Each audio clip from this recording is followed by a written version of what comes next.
culto, mesmo aí com toda a dificuldade que nós tivemos, a gente conseguiu ainda ter condições de filmar esse culto. E nós queremos aproveitar esse momento e dizer a essas pessoas: eu gostaria que vocês estivessem no mesmo espírito do pastor aqui agora, porque essas pessoas que vão nos assistir, nos ver e ser abençoadas também, elas também podem nos abençoar. O pessoal que está acostumado a nos ver pela internet sempre vê a igreja esteticamente falando, bem ornamentada, bonita. Hoje eles vão até estranhar a princípio, né? Quem não sabe o que aconteceu.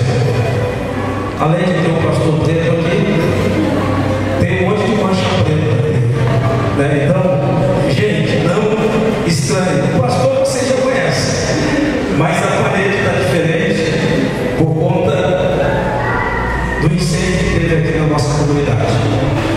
E o nosso sonoplasta é muito bom nisso. Então você que está nos vendo agora, vai aparecer no rodapé desse vídeo o número da nossa conta, da conta aqui da igreja, da comunidade Batista do Bairro. E você que está nos vendo, você pode dar para nós, mas não se esqueça de uma coisa: a fé sem as obras, ela é... A pastora até falou aqui um pouco sobre isso.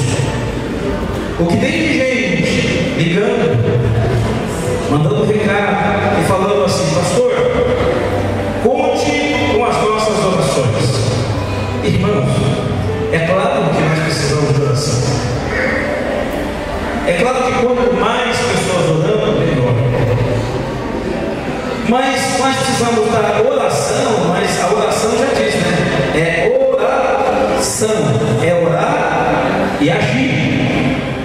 Então, não adianta você só orar pelo faminto, você tem que dar algo para o faminto comer, não é verdade? Então, vocês que estão nos assistindo agora, nos vendo, em nome de Jesus Cristo, você vai semear uma semente de fé através da sua oração, mas você também vai semear uma semente de fé através da sua oferta. Você vai estar nos ajudando para que esta igreja, muito em breve, fique bonita novamente e a gente consiga reestruturar essa igreja.